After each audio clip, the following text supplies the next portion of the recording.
مساء الفل يا ست الكل. غسالة اطباق فريش 12 فرد. هشرح لكم البرامج ووظيفة كل برنامج وكل الخصائص والعلامات اللي موجودة عليها.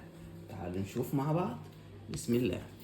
اول حاجة يا ست الكل، ده الباور، يعني بنحط الفيشة في الحيطة، تمام، وبنشغل من هنا ونقول بسم الله، بتنور معانا بالشكل ده. هنا أول علامة هتظهر عندي طبعا في خلاف البرامج ده وده اللي هو الملح والملمع. أنا لسه جايب الغسالة جديدة فمحتاجة طبيعي، محتاجة مني علامة الملح، السهمين دول دي علامة الملح، والنجمة دي علامة الملمع. طيب طبعا لما نعبي الملح والملمع العلامتين دول هيروحوا، تمام. طيب نشوف هنا البرامج دي. الباور شغلناه، اللوحة اشتغلت. أول حاجة الغسالة فيها 6 برامج. 6 برامج بروح عليهم ازاي؟ من هنا ومن هنا. ده بيروح البرامج، مثلا رحت هنا وده بيرجعني تاني، يبقى ده بيقدم وده بيرجعني للبرامج. حلو. طيب اول برنامج ده برنامج الشطف، ده برنامج 15 دقيقة. ده بدرج المسحوق ما بيفتحش فيه، يعني بدون مسحوق تقدري تغسلي فيها خضار وفاكهة برضو نفس الكلام، لان هي البرنامج ده ما فيهوش حرارة.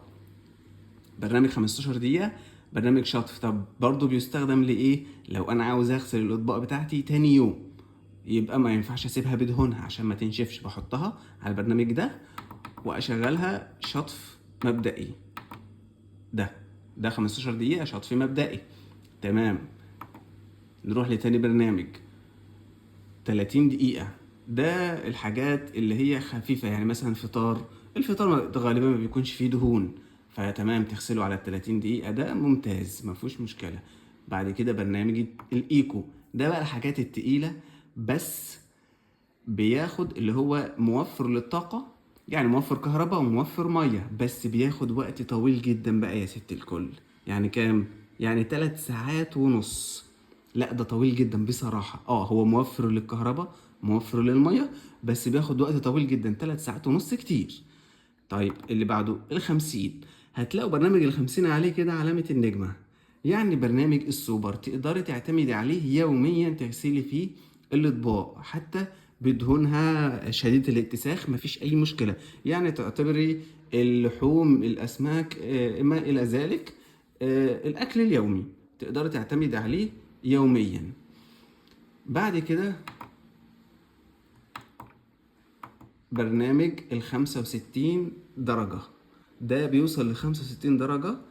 الوقت بتاعه ساعتين، بياخد ساعتين، وده هتلاقي عليه رسمة الحلة، يعني الحاجات شديدة الاتساخ وشديدة الدهون ده يتعمل على درجة الحرارة 65 هنا على البرنامج ده، ووقته مش طويل قوي، ساعتين كويس.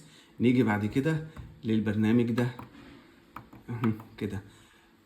ده بقى بيوصل ل70 درجة، ده نفس الكلام زي ده برضو بياخد ساعتين، وبرضو الحاجات شديدة الاتساخ على البرنامج ده، بس ده بقى تعقيم زيادة، يعني اللي عاوز غسيل صحي زيادة عن اللزوم بيجي على البرنامج ده لأنه فيه تعقيم زيادة.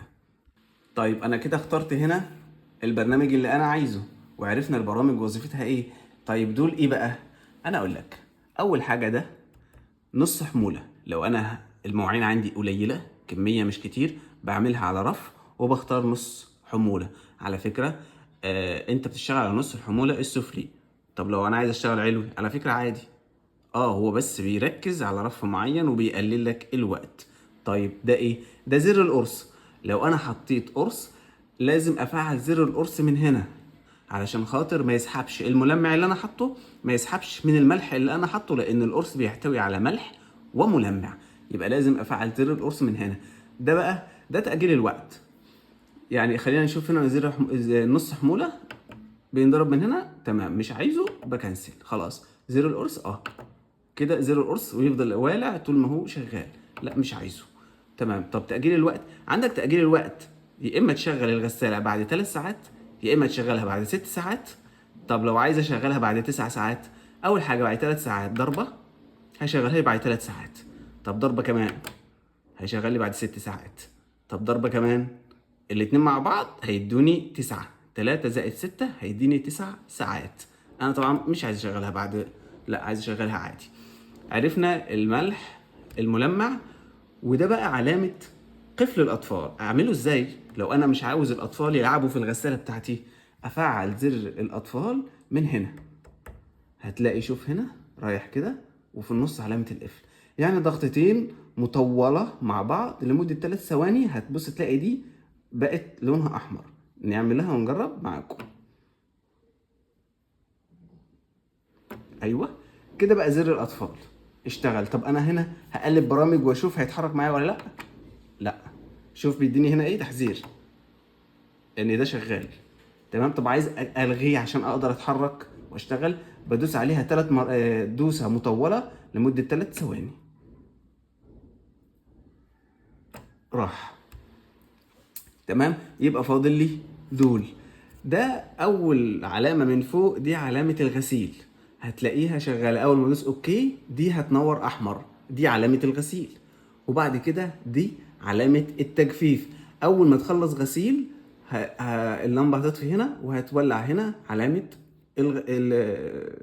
الشطف، التجفيف اقصد.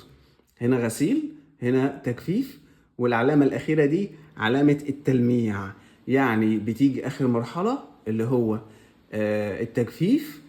اخر حاجه في التجفيف بتعمل صرف للميه اللي موجوده، وبعد كده بتنتقل فورا للتلميع. التلميع دي بتاخد ربع ساعه تلمع. ما تفتحيش الغساله وهي بتلمع، تخلص تطفي التلميع ده، تطفي تفتح الغساله. احنا اخترنا خلاص كل حاجه، وبعدين نروح ندي اوكي من هنا. تشغيل. بسم الله. شوف العلامه جت هنا اهو، غسيل، وبعد كده هتروح تجفيف، بعد كده تلميع. اعمل لكم خصائص تانية في نفس اللوحة دي في فيديو تاني ان شاء الله. استنوني. عصائر ميخا. لو عجبكم الفيديو لايك وشير. قناتي على اليوتيوب هنعمل فيديوهات كتير جدا.